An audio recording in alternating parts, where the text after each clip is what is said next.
කොහොමද යාළුවා මේ වීඩියෝ එක මම කලින් දා වීඩියෝ වලට මුලින්ම ගත්ත වීඩියෝ එක. ඉතින් බලන්නකෝ සාමාන්‍ය ඔය දැන් තියෙන තත්ත්වය නම් නෙමෙයි මුල් කාලේ පැත්තක් දෙන්නා පේනවා වලට මේ නියපොත්ත පක් කළා. මේ වීඩියෝ එකෙන් පස්සේ දාන්නම් ඊළඟකට තියෙන්නේ පුතේ මුල් කාලේ ගත්ත වීඩියෝ එකක් තමයි. හොඳ වේගෙන යනකොට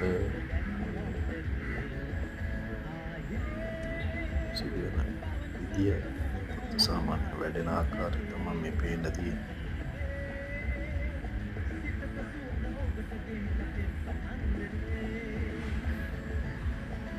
ඔබට පේනවා සාමාන්‍ය යපුතු පොලිස් පාට ස්වභාවය මම සමග මේ යන විදිය.